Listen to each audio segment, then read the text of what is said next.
अगर आपको अपने शेयर्स के अंदर लॉस की प्रोबेबिलिटी को कम करना है तो इस वीडियोस को ध्यान से सुनें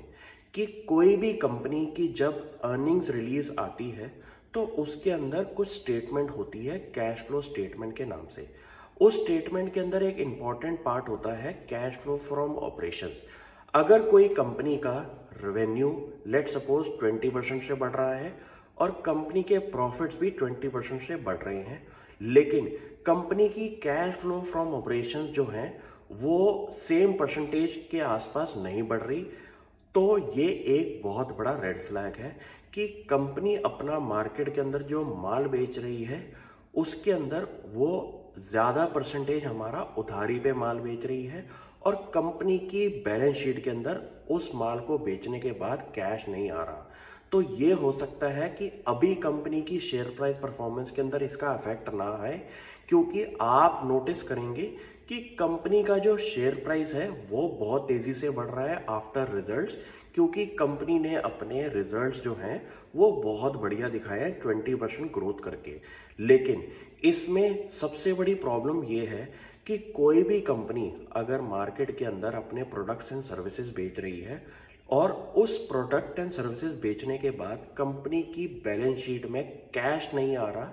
तो आने वाले टाइम के अंदर जितने भी उनके रिसीवेबल्स हैं उनके अंदर कुछ गड़बड़ी हो सकती है। क्योंकि ऐसा हो सकता है कि उन्होंने मार्केट के अंदर अपने प्रॉफिट बढ़ाने के चक्कर में, रेवेन्यूज़ को इंक्रीज करने के चक्कर में कुछ ऐसे सेगमेंट ऑफ लोगों को अपना माल बेचा हुआ जिनसे पैसा वापसी आने की गारंटी नहीं होती।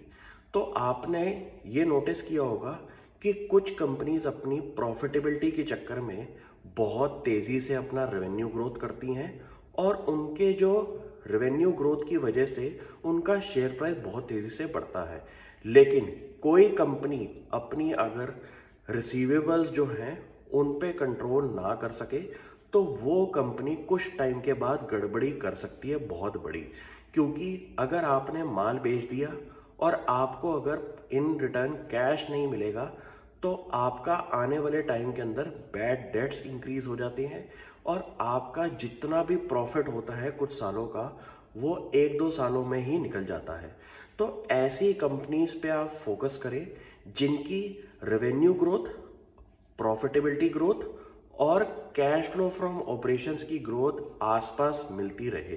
क्योंकि वही कंपनी आने वाले फ्यूचर में ही स्टेबल रहेगी जिसके पास माल बेचने के बाद सेम परसेंटेज के अंदर कैश बैलेंस शीट में वापस आए। क्योंकि कोई भी बिजनेस अगर आपको फ्यूचर के अंदर एक्सपैंड होता हुआ दिखाई देगा तो वो कंपनी अपना एग्जिस्टिंग कैश से ही एक्सपेंशन मोड में जाती है और उनके अंदर डेट एक्सपेंशन की प्रोबेबिलिटी बहुत कम होती है। तो ऐसी बढ़िया कंपनीज को आप ढूंढें और मार्केट के अंदर ऐसा अपना माइंड बना लें कि हमारे पास अपॉर्चुनिटीज़ तो बहुत सारी आएंगी, लेकिन हमें हर अपॉर्चुनिटी को ढंग से स्टडी करना है और मार्केट के अंदर वही बंदा टिक के बैठ सकता है जो हर